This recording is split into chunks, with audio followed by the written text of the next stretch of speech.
राधानाथ स्वामिन्निति नामिने नमो ओं विष्णुपादाय कृष्णपृष्ठाय भूतले श्रीमते भक्तिवेदांत स्वामिन्निति नामिने नमस्ते सरस्वती देवे गौरवाणी प्रचारिणे निर्विशेष शून्यवादी पश्चात्य देशतारिणे ओम ज्ञानतिमिरान्धस्य ज्ञानाञ्जनशलाकया चक्षुरुन्मीलितं येन तस्मै श्रीगुरुवे नमः। श्री चैतन्य मनोभीष्टं स्थापितमेन भूतले स्वयं रूप कदा मह्यं ददाति स्वपदान्तिकम् वन्देहं श्रीगुरु श्रीयुतपदकमलं श्रीगुरून् वैष्णवांश्च श्रीरूपं साग्रजातं सगगन रघुनाथान्वितं तं सजीवम् साद्वैतं सावधूतं परिजन सहितं कृष्ण चैतन्य देवं श्री राधा कृष्ण पादान् सगगन ललिता श्री विशाखान्वितांश्च हे कृष्णा करुणा सिंधु दीनबंधु जगत्पदे गोपेश गोपिका कांत राधा कांत नमोस्तुते तप्त कांचन गौरांगी राधे वृंदावनेश्वरी वृषभानुसूते देवी प्रणमामि हरिप्रिये वाञ्छाकल्पतरुभ्यश्च कृपा सिन्धुभ्यैव च पतितानां पावनेभ्यो वैष्णवेभ्यो नमो नमः। श्री कृष्ण चैतन्य प्रभो नित्यानंद श्री अद्वैत गदाधर शिवासादि गौर भक्त वृंदा हरे कृष्ण कृष्ण कृष्ण हरे हरे हरे राम राम राम हरे हरे। ईश्वरा परम कृष्णा सच्चिदानंद विग्रह अनादिरादिर गोविंदा सर्व कारण कारणम। हरे Krishna. By Lord Sri Krishna's causeless mercy, we are nicely studying Bhagavad Gita. So every week on Sunday morning India time, Saturday evening US time, we are in the third chapter now. So we finished 36 slokas in the third chapter of Bhagavad Gita. So the third chapter has got about 43 slokas. 43 slokas. So we have finished already 36 slokas. So here, now in the 36th sloka, Arjuna is asking a question. So now we are going to study what answer Krishna is going to give. So in the 36th sloka, that's what we finished last week about the question asked by Arjuna. So it's a very important question Arjuna is asking. Like in the second chapter we studied, in the second chapter also Arjuna asked very important question. In the third chapter, first and second slokas also Arjuna asked question. So now in the third chapter, 36th sloka is also Arjuna asking question. So in the second chapter, sloka number 54, Arjuna asked question. In the third chapter, the very first sloka itself, first and second sloka, he asked question. So now in this chapter, in this third chapter, the 36th sloka, Arjuna is asking another question. So like that, in this Bhagavad Gita, based on what Krishna is answering, Arjuna is asking questions. Now in the Karma Yoga, the third chapter is Karma Yoga. So that is how to perform our action. So karma means doing our activity. That's what is karma. And the actual meaning of karma is doing our activities, doing our actions without expecting results. Because in the second chapter itself, when Krishna told us very clearly that we have a right to perform our duty, but we don't have any right over the results of our activities.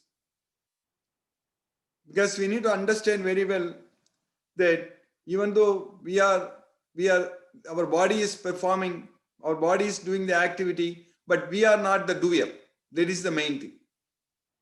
Because the karmendriyas are acting with our, what is it called, motor senses. So there are two types of senses. So there is in the somato nervous system, there are two types of nerves. So it is called motor nerves. So with our motor nerves, we are able to move our hands, legs, and everything, and we are able to perform actions. But here, the Atma, the soul is not moving our hands and legs. That's what we need to understand. So when an action is performed,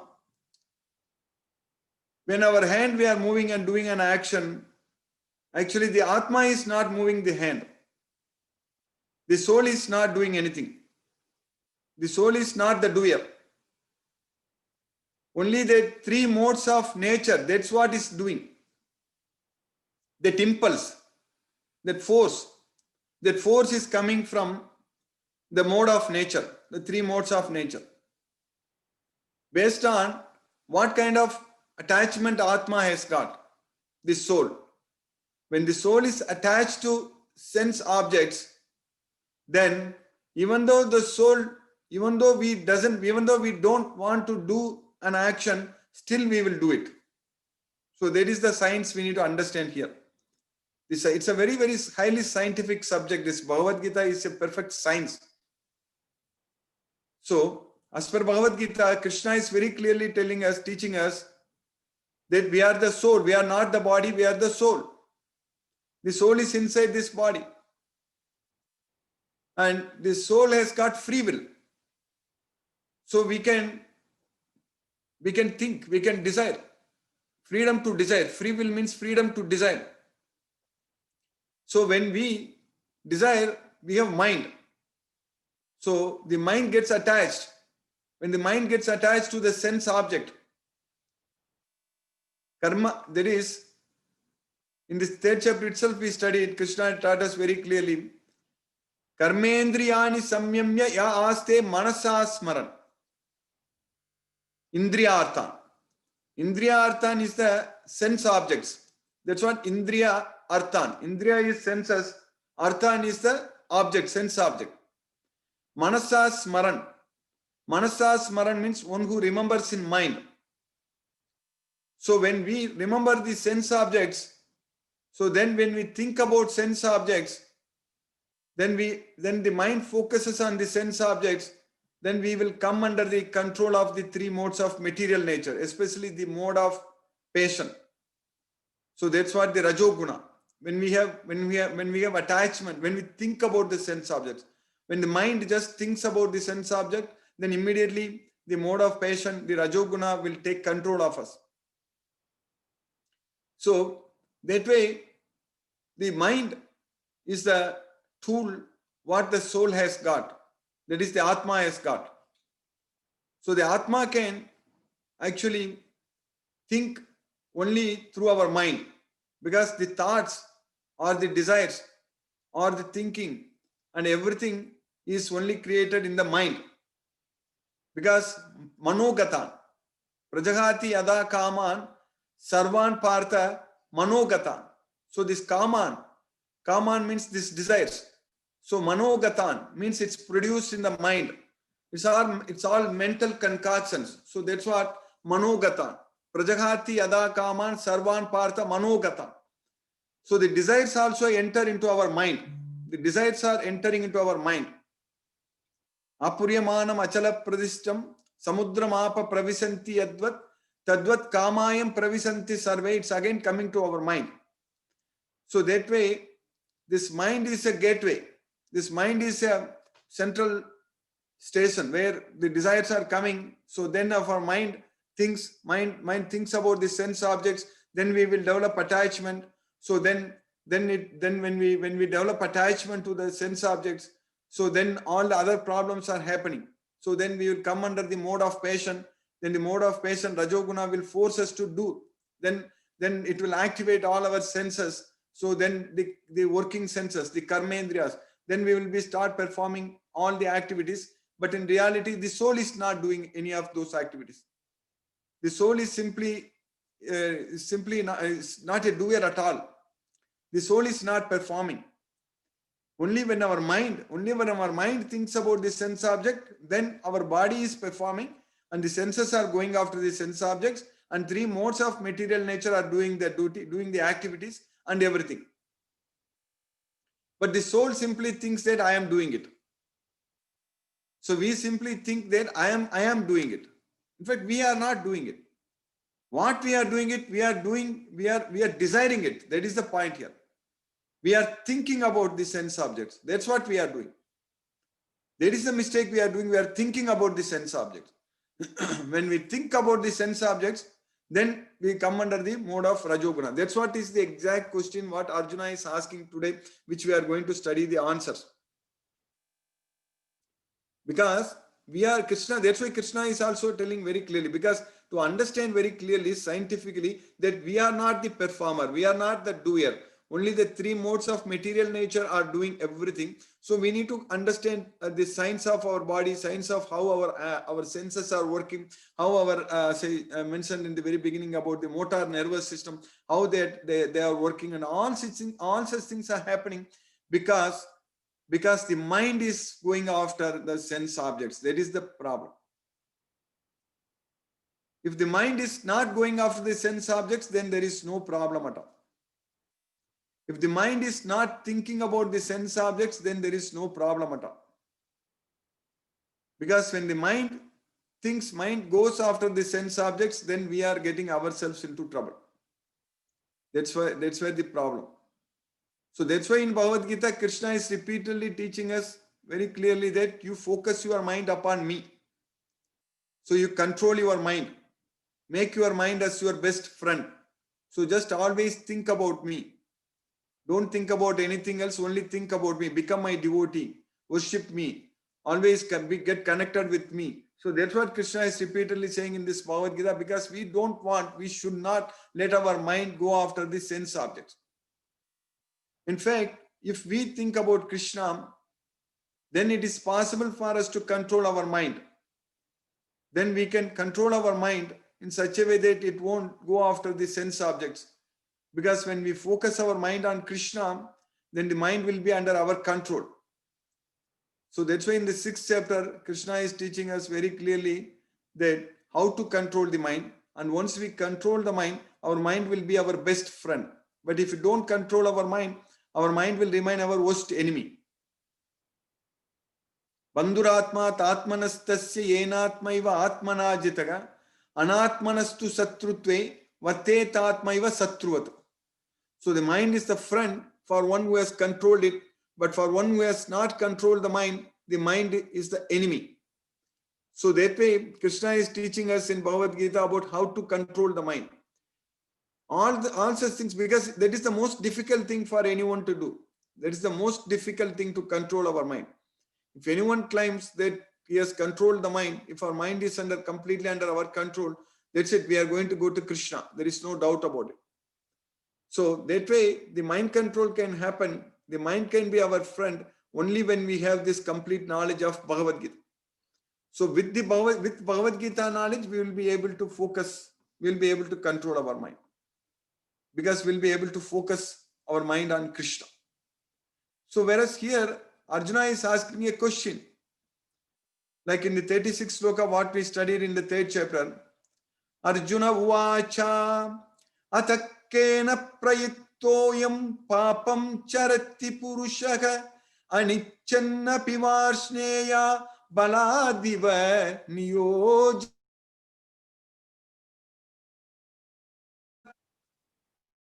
Prayittoyam papam charati purushaka. By what one is impelled to perform sinful acts. Atakkena. Kena means by what? Atakkena prayuttoyam papam charati purushaka. Prayutta means impelled. By what one is impelled to perform. Charati means perform. Papam, sinful acts. By what one is impelled to perform sinful acts. Baladiva niyojitaga anichanapi varshneya baladiva niyojitaga. Anichan. Ichan means desiring. Anichan means ourselves not desiring. Anichanapi means without ourselves desiring. Anichanapi Varsneya, O descendant of Vrishni, by what one is impelled to sinful acts unwillingly. That's what Anichan means, unwillingly. Baladiva niyojitaga, as if engaged by force. Baladiva niyojitaga, as if engaged by force. By what one is impelled to sinful acts unwillingly, as if engaged by force. That's what Arjuna is asking. Very clear. In the 3rd chapter, we already studied, Krishna told us very clearly that we are not the doer. Everything is carried out by Prakriti. Prakriti kriyamanani, gunahi karmani, sarvasaga. All the activities, are carried out by the three modes of material nature, gunahi. They are from Prakriti. Prakrite kriyamanani gunahi karmani sarvasagam.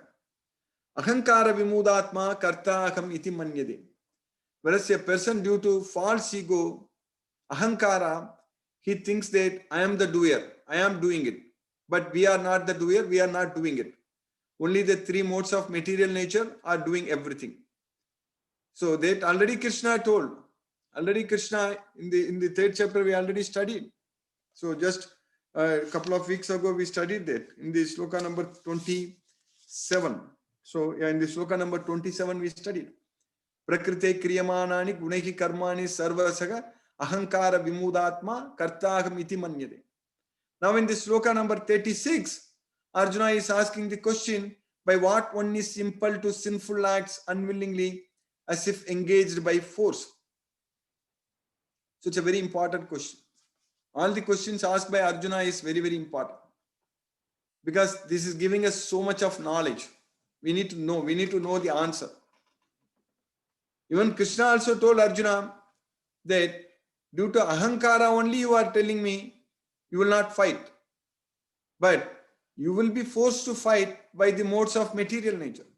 Even though you are telling that you will not fight, you are thinking that you will not fight. It is not possible. It is not that you are not fighting, because you are forced to fight by your nature, by your prakriti, by your swabhava. Prakriti, you will be fighting it. Swabhavastu pravartate. Ahankara, due to ahankaram, you are saying that nayotsya iti manyade. But there is midyaisa vyavasayaste prakriti swam niyokshasi.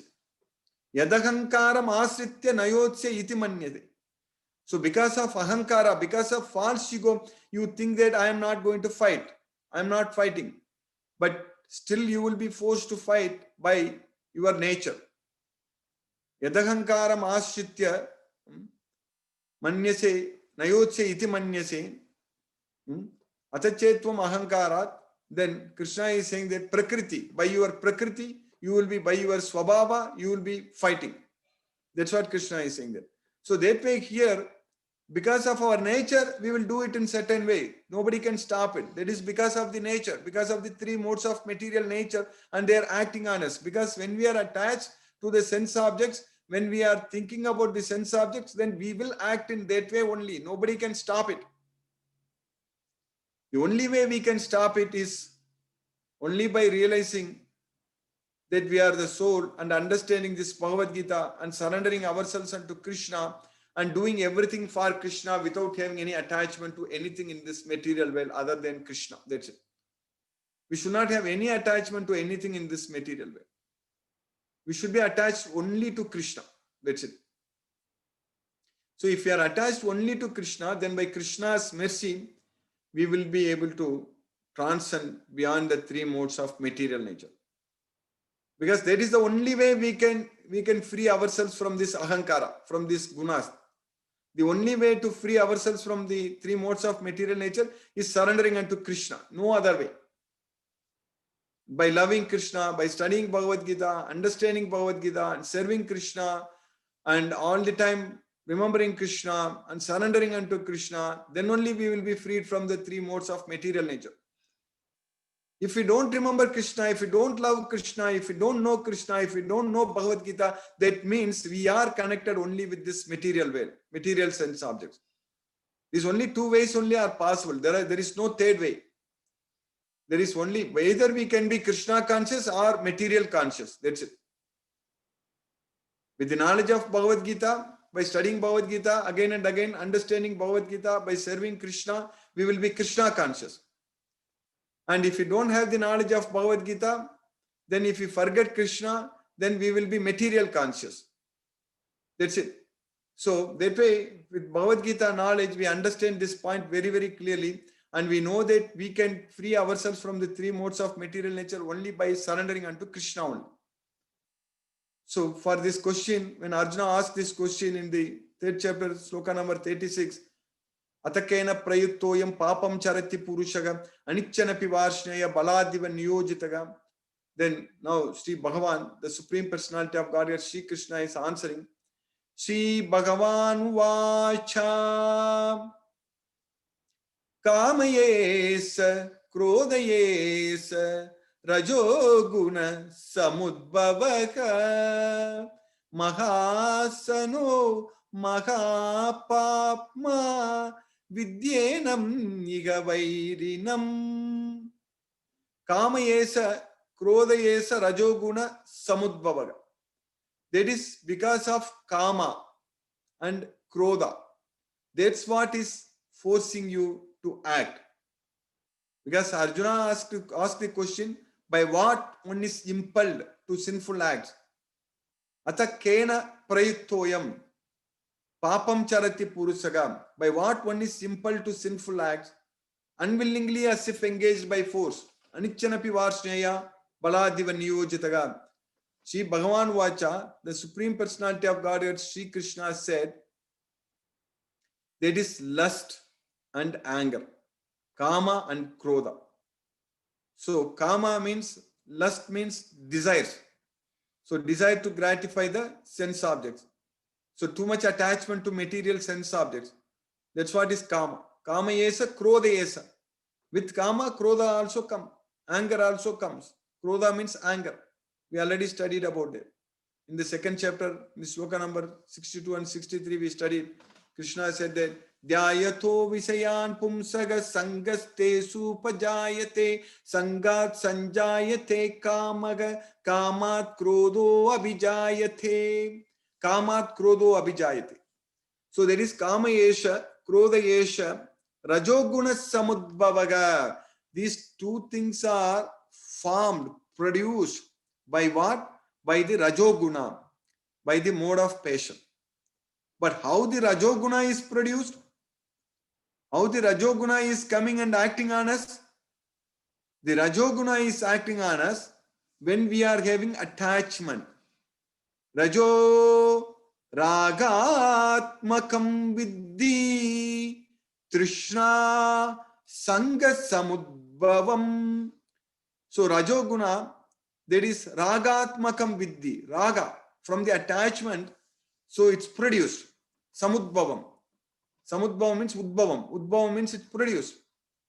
So that Rajoguna is produced when we have attachment. So in that sloka, in the second chapter, in the sloka number 62, 63, when we studied, when Krishna said that, Dhyaito Visayan Pumsaga Sangas Te Supajayate, then in between, there is one more line we can add from here, from the 14th chapter, that is from that attachment, that Sangha, that is the attachment. From that attachment, Rajoguna is Udbhava. The mode of passion is produced. That's what happens. So, because in the second chapter, when Krishna said that Krishna didn't bring the modes of nature, because he's not even mentioning about the modes of nature that much in the second chapter. Only in the third chapter it's onwards only we are studying about the modes of nature. So that's why Krishna said that Dhyayato Visayan Pumsaga Sangaste Supajayate Sangat Sanjayate Kamaga. From that Sangat also Rajoguna Ubajayate. That is, Rajoguna is produced. That's what Rajo Ragatmakam Viddhi Trishna Sanga Samudbhavam. From that Rajoguna only Kama is produced. Kama and Krodha. That's why Kama Yesha, Krodha Yesha, Rajoguna Samudbhavaga. So Samudbhava means it's produced from the mode of passion, both Kama and Krodha. That is the desire, lust and anger. So Mahasano Mahapapma. There is Mahasano, is the all-devouring sinful enemy, Mahapapma, greatly sinful enemy, Mahapapma. Vidyenamaga Vairinam. That one is, Vairinam means it is your enemy. That's what Krishna is saying, that it is enemy, it's eternal enemy. In the next sloka we are going to study, understand that it's a Nitya Vairina. It's an eternal enemy. So what is the eternal enemy? This Kama and Krodha. That's why we need to Jahi Satru Mahabhago Kama Rupam Durasanam. We have to win. We have to fight and win this Kama Rupam. This, all the desires, we should become free from all the desires. So that means we should not be attached to any material sense objects. So that's why this Bhagavad Gita knowledge is extremely important, very, very important for us. So in the next sloka, Krishna is teaching us even more clearly how this desires, how this kama and krodha is there in our body. So this is like infection. Look, like when we get infection, so then some bacterial infection or something, so it will be there and it will be in the body. So it will be going and hitting its targets. So all such things. So like that, here this kama and krodha is there and it is affecting the soul, and we are getting contaminated by that, and because of that we are forced to act. Because Arjuna asked the question, what is forcing one to do sinful acts? Only this rajoguna, this kama and krodha. So that's why Krishna is teaching in the next sloka, Dhumena vriyate vannihi yatadarsho malena cha yata ulbena vrutho garbhas tata tene idam avrutham tata tene idam avrutham. Dhumena vriyate vanni. Duma means smoke. So Dhumena means by smoke. So Dhumena avriyate vanni. Vanni means the fire. Just like the fire is covered by smoke. Dhumena avriyate vanni. Yata adarsho malena cha. Adarsha is the mirror. Malena is the dust. Mirror is malena. Malena means by dust. Like Dhumena means by smoke. So just like the fire is covered by smoke and the mirror is covered by dust, so Dhumena avrito vanir yatadarsho malena cha yata ulbena avritaga avrito garbhas. So garbha, so the embryo is covered by womb. That's what ulbena. So the embryo is covered by womb. So similarly, tata tene idam avritam. So similarly, this living entity is covered by different degrees of lust. So the soul is covered by different degrees of lust. So in our body, this lust is there, anger is there. So desires. Lust means it's kama means desires. Desires to enjoy, desires to gratify the sense objects. Because that is there. Because those desires are there, that's why it is forcing us to commit sins. Even unwillingly, even though we don't want to commit sins, we don't want, but still we are forced to commit sins because they are sitting, they are already there in our body. So we are infected, the soul is infected by this kama and krodha, and they are forcing us to commit sins.